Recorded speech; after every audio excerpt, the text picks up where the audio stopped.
Great reporting by Robert Sherman, a snapshot of what is happening on the Strait right now. For more, we're joined by David Carlucci, a former New York State Senator, and Andrea Kaye, host of The Andrea Kaye Show. Welcome back to both of you. Thank you for coming on. President Trump just this week joked, he was smiling, again in jest, that if the Iran deal doesn't work, he's blaming Vice President JD Vance. The VP, as Hannah Brandt and I were talking about, he's on a plane right now. He's headed to Switzerland, hopefully to get this hammered out. As we talk about this, David, do you think the president is shifting himself slightly away from this deal or the negotiations?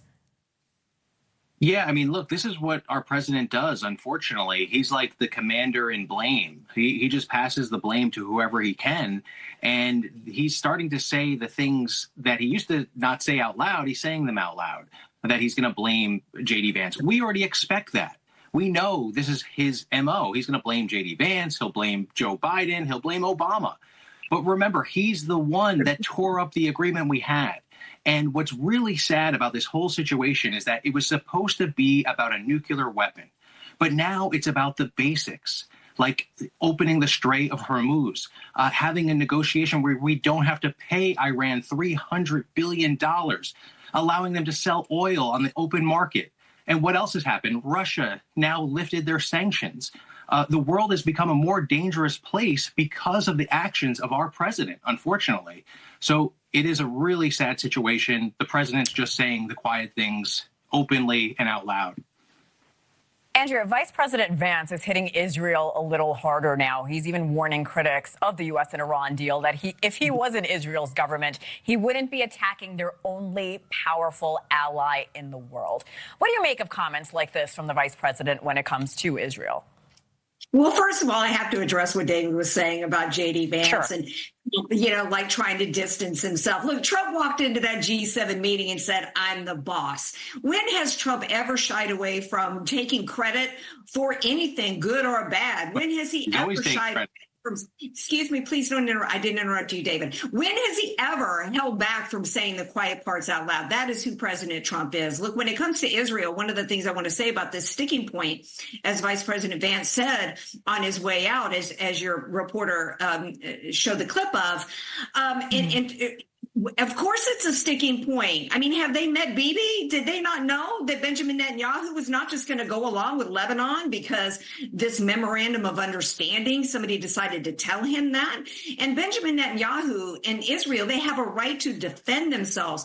I understand where the Trump administration is coming from because it has been never ending since Israel became a nation state, having to defend themselves. And Trump is looking at it as though we got to get this deal done. Trump's trying to buy some time here. He knows that Iran's not negotiating in good faith. He knows they're not going to, that the deal is going to be performance based. They're not going to live up to it. He's going to go back to bombing. So they're frustrated with Israel right now. Trump understands the time of day and what's going on with Iran. Another reporter from another outlet reminded Trump of a post from 2020 in which he said, Iran has never won a war and they've never lost a negotiation, meaning they never negotiate in good faith. They can't be trusted.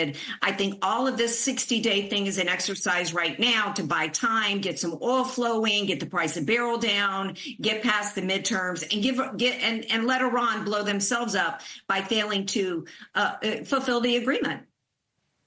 And the question is, how much longer can the world wait for? Because Iran seems to be winning when it comes to this waiting game, at least. NewsNation's Batya Garcergon has said for weeks now this deal is absolutely disastrous. Here's a little bit of what she said. It's an absolutely disastrous deal that has brought us to our knees weeks before our 250th birthday. This is an utter humiliation of the United States, and everybody knows it. Everybody knows it, but especially Iran knows it. They are celebrating this. They are still calling us the enemy. And while Iran celebrates this and sneers at us for totally capitulating when we had complete military superiority over them, J.D. Vance is out there criticizing Israel, making up fantasies about how it is Israel's fault, and Israel wants Iran to be a failed state. And if only Israel would lay down its arms and allow Hezbollah to keep attacking it, there would be peace in the Middle East. It is disgusting. Batya has not held back when it comes to this MOU. Dave, do you believe that Israel is being used as a scapegoat, or that if the talks don't work, it will be because of Israel's strikes in Lebanon overnight? Well, absolutely. We know this is a precarious situation, and it has been for since Israel was created. And for Donald Trump to go into Israel, go into Iran and drop some bombs and think that he's solving the problem, it's just a major mistake. It's a huge foreign relations disaster. And not just for now. I'm hopeful that there can be a ceasefire. But what has this done on the world stage? We moved in without any allies, without any support from even the American people. We still don't understand or know what is the purpose and demonstrate what are these weapons of mass destruction that Donald Trump keeps talking about. But that is the problem. It's pure and simple that this administration looks to blame before they look to solve a problem. And that is the key problem here, that this administration is not focusing on long-term solutions. They're focusing on the next press release. And that's a problem for all of us. And it's going to continue to be until they can really talk about how they're going to have a ceasefire and make sure that we're not involved in this ongoing dilemma here in the Middle East. Andrew, I'm running out of time, but I do want to ask you about that major sticking point. David mentioned it before, that $300 billion reconstruction plan for Iran. It's on the table. The president keeps saying the country will get no money from the U.S., but a lot of us are wondering who will foot this bill. Well, it's supposed to be our partners in the Middle East, and it's supposed to be performance-based, and we have to see how the final agreement comes out. Look, I would have loved for President Trump to finish off the regime. They took out, the top, second, third, and fourth level of this regime, completely decimated their military, left the enriched uranium under rubble. They do not have the capacity to build a nuclear weapon against us. Those were the goals of the Trump administration.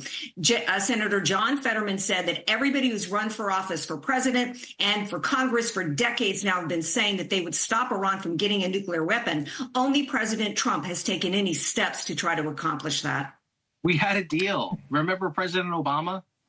Deal on that first. We will leave it there. We paid them $400 billion to build nuclear David weapons that they Carlucci. could use against us. David Carlucci, Andrea Kaye, a lot of passion about this very topic. I'm so glad both of you came on. No doubt this conversation will continue. We'll see you guys soon. Thank you again.